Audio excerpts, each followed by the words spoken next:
दोस्तों आज का वीडियो उन सिंगर्स के लिए है जो एकदम से वायरल हो जाते हैं, लेकिन जैसे वो वायरल होते हैं वैसे ही कुछ टाइम बाद पानी के बुलबुले की तरह वह गायब भी हो जाते हैं। तो मैं आपको एक विश्लेषण बताऊंगा जो मैं अपने एक्सपीरियंस से कह रहा हूँ। आशा करता हूँ आपको पसंद आएगा।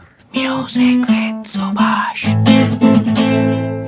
दोस्तों आपने गाना तो सुना ही होगा, एक कच्चा बादाम।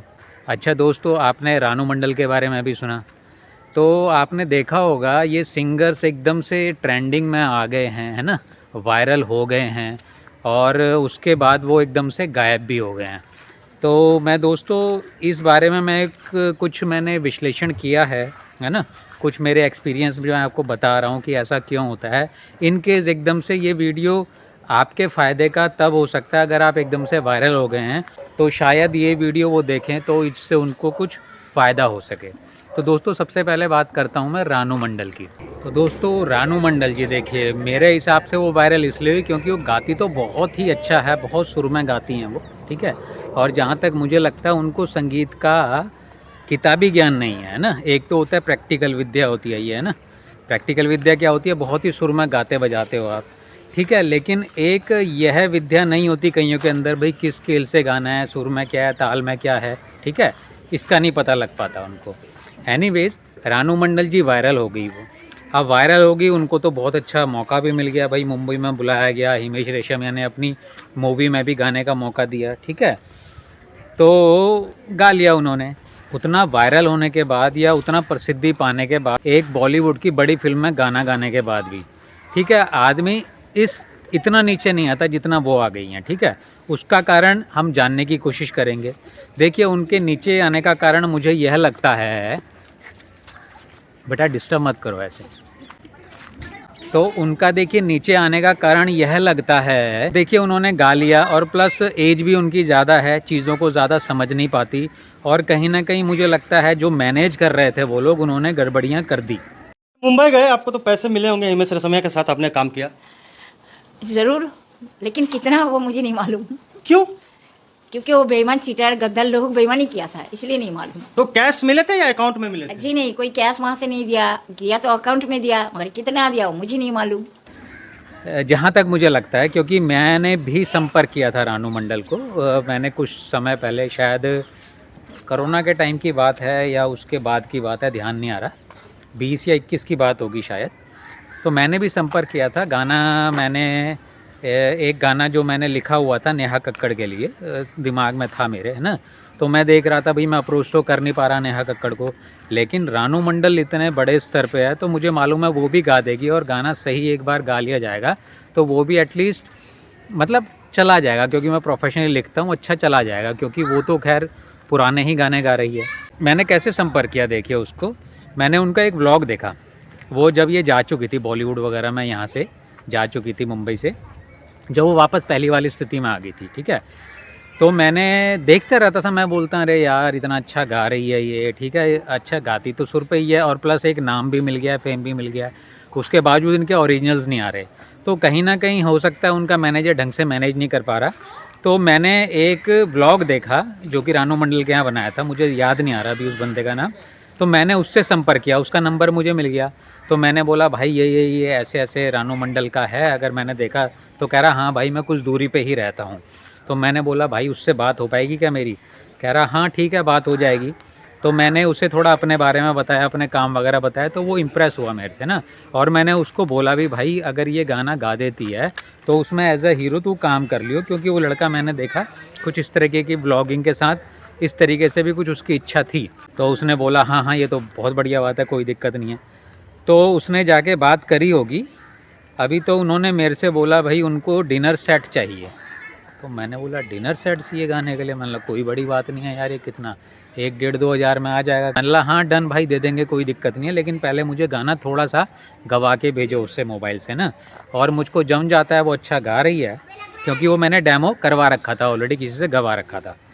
तो मैंने बोला वो अच्छा गा रही है तो मेरे को लगेगा करते हुए तो मैं कर दूंगा भाई, इस हिसाब से कोई बड़ी बात नहीं है ये तो, है ना। तो ठीक है। फिर उसके बाद क्या हुआ, उन्होंने थोड़े टाइम के बाद मेरे को कोई रिप्लाई नहीं आया। मैंने फिर उस बंदे को बोला हाँ भाई क्या हो गया? तो उसने मेरे को बोला भाई देखो वो ना गा नहीं पा रही हैं, ठीक है। तो मैंने बोला अच्छा भाई चल ठीक है भाई। तो वो चीज़ रह गई, ठीक है। तो जबकि मुझे मालूम है भैया वो गीत काफ़ी अच्छा था और प्रोफेशनली रिकॉर्ड करता मैं उसे ना। देखिए क्या हो गया, अपॉर्चुनिटी गई उनके पास, ठीक है, नो डाउट रानू मंडल मेरा गाना गाती तो मेरे को भी बहुत बढ़िया मार्केट मिल जाता ना, क्योंकि भाई उसके वीडियोस तो वायरल होते रहते हैं, उसका इतना ही रहता भाई एक नया गाना आया करके, तो मुझे तो बहुत फ़ायदा मिलता, नो डाउट बहुत फ़ायदा मिलता, लेकिन उसको भी बहुत फ़ायदा मिलता। क्यों? क्योंकि उनके गाने आ ही नहीं रहे ना। तो लेकिन कहीं ना कहीं उनके जो आसपास लोग हैं वो सही नहीं हैं अभी या बिल्कुल नहीं हैं, है ना। तो बहुत चीज़ें रहती हैं करके कि आपको मैनेज करने नहीं आती चीज़ें ना। तो मुझे लगता है वहाँ पे तो ये केस हो गया, ठीक है। और प्लस थोड़ा बहुत उनको कोई प्रॉब्लम भी है मेरा ख्याल है, साइकोलॉजिकल वगैरह बोलने की। अभी मैंने एक देखा था, एक ब्लॉग बना रहा था कोई, तो उसने बताया। तो ये तो हो गया रानू मंडल का केस, जिसको मैंने अप्रोच किया था लेकिन उनके साथ गाना नहीं हो पाया, ठीक है। और लेकिन फिर देखते हैं, कभी हो भी सकता है, ऐसा कुछ नहीं है, मैं अप्रोच करता ही रहता हूँ इस तरीके से ना, क्योंकि मुझे मार्केट मिल जाता है वहाँ से ना। अब मैं दूसरे सिंगर की बात करता हूँ, आपने सुना होगा कच्चा बादाम, ठीक है। वो भी बहुत हुआ, उसका भी गाना वगैरह किया करके, ठीक है। अभी वो भाई जी भी मूंगफली वगैरह बेचते थे, ठीक है। वो सुर में हैं, वो सुर में हैं, कोई दिक्कत नहीं है उसमें। तो मैंने सोचा उनसे भी, अभी जैसे मैंने देखा उनका गाना बहुत बड़ा वायरल हुआ था, फिर किसी ने भी गाया, फिर कहते हैं किसी ने पैसा ले लिया उसका, वो है उसके राइट्स उसको दे दिए। तो भाई देखो सिंपल सी बात है, हो ना हो उनके पास भी ढंग की मैनेजमेंट नहीं थी। उनका नाम भुवन कुछ है समथिंग, सरनेम मेरे को उनका याद नहीं आ रहा। तो भुवन जी के साथ प्रॉब्लम ये हो गई है, तो कहीं ना कहीं उनके पास भी सही मैनेजमेंट टीम नहीं थी। उनका ये मानना है कि भैया गाने के राइट्स किसी ने ऐसे कंपनी ने कर लिया, ये कर लिया। भाई देखो लोगों को तो ये भी नहीं पता वो किस कंपनी के पास है ना। लेकिन मेन क्या है, आप तो ब्रांड हो गए हो ना।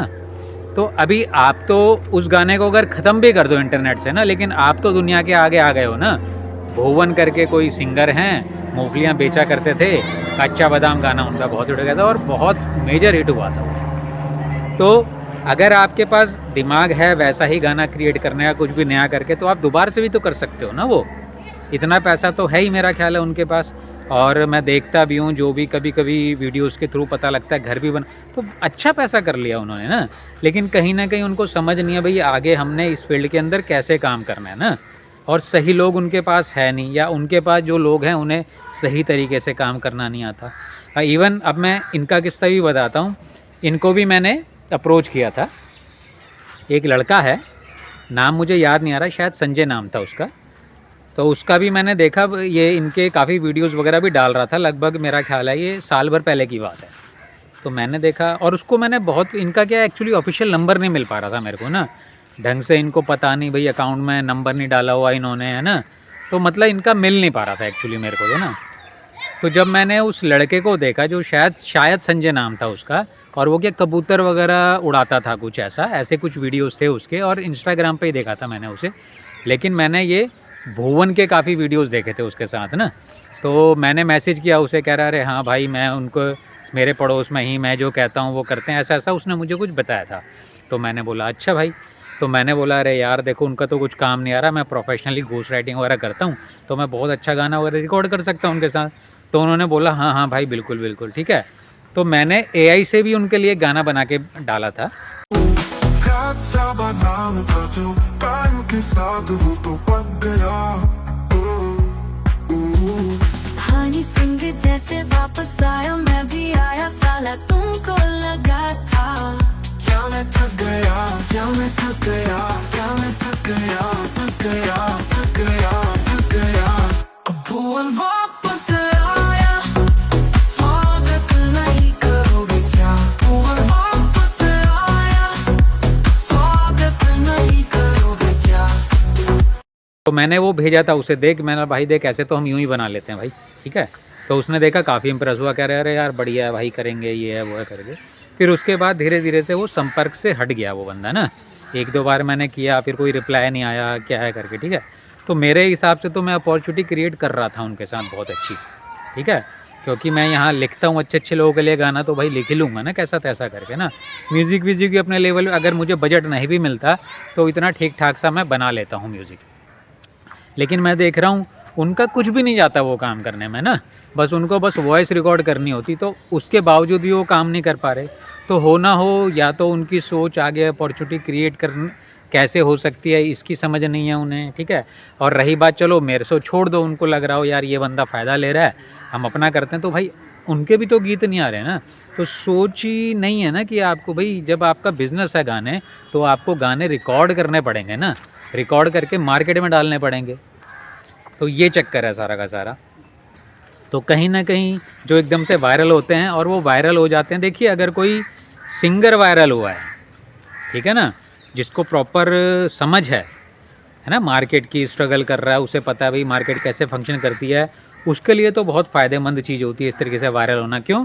क्योंकि वो एक बार का वायरल नहीं होता ना, उसको गाने बनाने आते हैं ना, उसे पता है कैसे कैसे काम करना है ना, कैसे शोज़ करने हैं, किन के साथ कोलैबोरेशंस करना है, तो ऐसे करके वो तो निकल जाता है। लेकिन वह जो लोग जिनके अंदर कला है ये, है ना, और बाय चांस किसी वजह से ऊपर वाले की कृपा थी और वो वायरल हो गए ना, अब जो उनके पास प्रसिद्धि आई वो उसको मेंटेन नहीं रख पाए।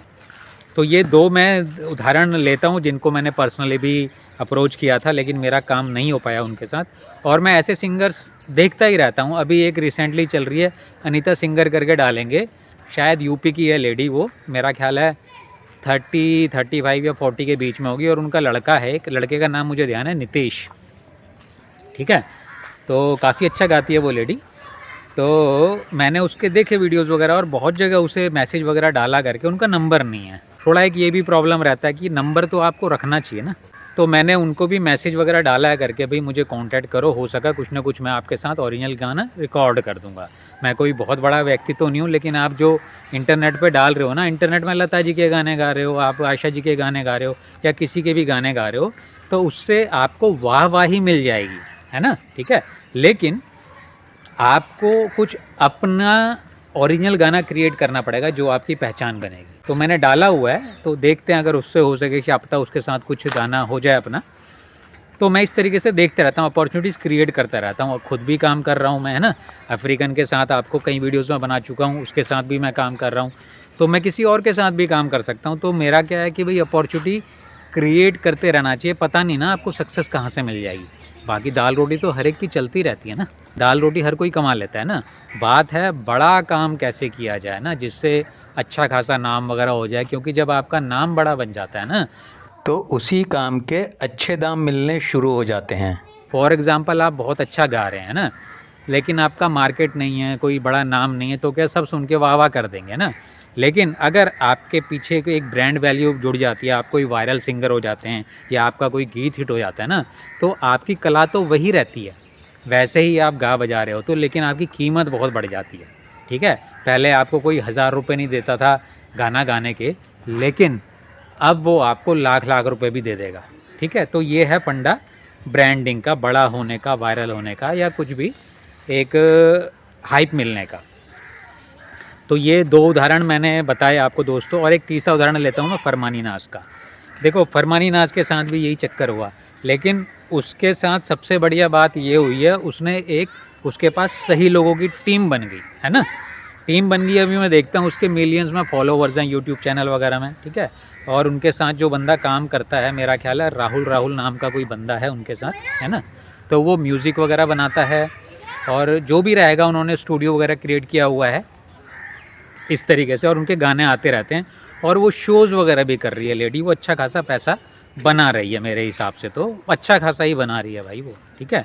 तो अब वह वायरल तो वह भी हुई थी, ठीक है, लेकिन कहीं ना कहीं उन्होंने अपने आप को ढंग से मैनेज कर लिया। तो आज की डेट में तो अच्छा ही मैं देखता हूँ भाई, अच्छा ही है सब कुछ उनके पास मेरे हिसाब से तो, ठीक है। जो जिस स्थिति में वो थे उनको खुद नहीं पता होगा वो इस स्थिति में आ सकते हैं करके ना, तो उन्होंने अपनी कला का सही ढंग से उपयोग कर लिया। अगर आपको वीडियो कैसा लगा बताइएगा मेरे को, और आप भी कुछ इस तरीके के सिंगर हैं जो थोड़े बहुत वायरल वगैरह हो गए हैं, है ना, या थोड़े वीडियोस वगैरह पे आपकी रीच आती है, तो आई होप उस तरह के सिंगर्स के लिए ये वीडियो फ़ायदेमंद हो सकता है। तो दोस्तों मैं इसी तरीके से वीडियो लाता रहता हूँ, और कोई भी बहुत अच्छा सिंगर है, गाना गाता है सुर और ताल में, है ना, तो मेरे साथ जुड़ के काम कर सकता है वो, अगर अच्छा गाता है तो, ठीक है। तो मेरे कई यूट्यूब चैनल्स हैं म्यूज़िक से रिलेटेड, मैं कहीं ना कहीं उसको प्रोजेक्ट कर दूंगा। तो दोस्तों मिलते हैं नेक्स्ट वीडियो में, तब तक के जय श्री राम, जय हिंद। Music with Subhash.